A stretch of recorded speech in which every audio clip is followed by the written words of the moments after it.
Vamos a Brasília com o nosso Matheus Teixeira, tentar dar um olhar do ponto de vista do mundo jurídico, do poder público, no judiciário, mas também, Matheus, bem-vindo, Matheus Teixeira aqui já de Brasília, bem-vindo ao Hora H. Matheus, você conversa muito com o mundo jurídico em geral, público e privado. Qual é a sua percepção sobre o encaminhamento dessa PEC, nesse contexto que nós tratamos aqui, né, de passado e presente e o contexto social e político do país?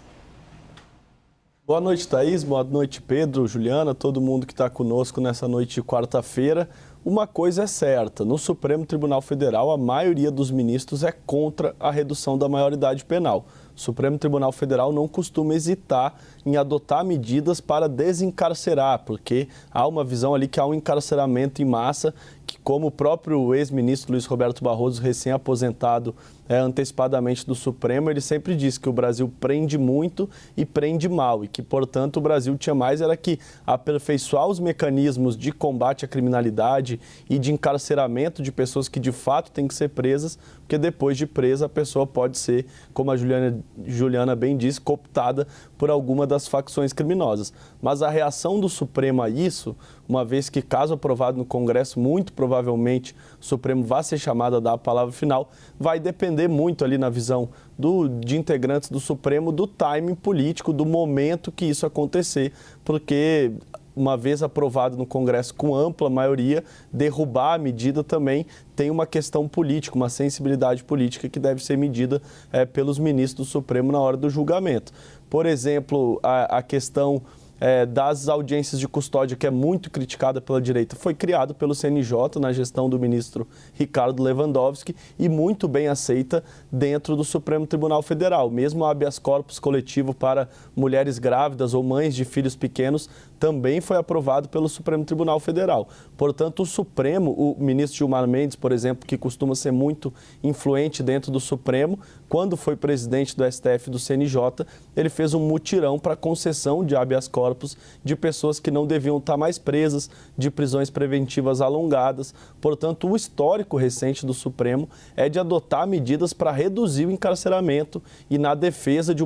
de prisões mais certeiras, de quem realmente comanda o crime e não de pessoas ali que estão muito abaixo na hierarquia criminosa e que acabam mais servindo para a cooptação de facções do que para resolver de fato o problema. Tanto é que ano após ano aumenta a população carcerária e ano após ano a gente não vê uma solução no problema. Pelo contrário, a sensação de segurança só cresce. Portanto, no Supremo, historicamente, a posição é de adotar políticas para tentar reduzir o encarceramento e melhorar a qualidade dessas decisões judiciais, justamente como citava o ministro Luiz Roberto Barroso. Mas como o Supremo vai encarar isso, vai depender muito do timing político, porque a questão, como o Pedro também colocou, se a gente botar uma lupa na votação, apenas a esquerda, de fato, PT, PSOL, PDT, PCdoB, que votaram contra. Nem aqueles partidos de centro que orbitam mais proximamente ao governo federal também não votaram contra, votaram a favor. Portanto,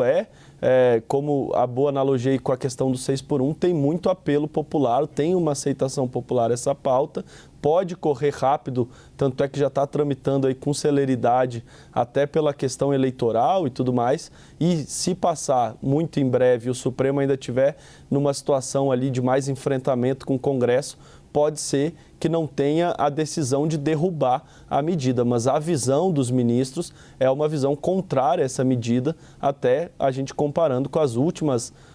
julgamentos do Supremo, quando a gente fala na questão carcerária. O Supremo declarou que há um estado de coisas inconstitucionais em relação aos presídios do país, que estão superlotados, e as medidas adotadas nos últimos anos vão na contramão da decisão tomada hoje pela Câmara, Thaís.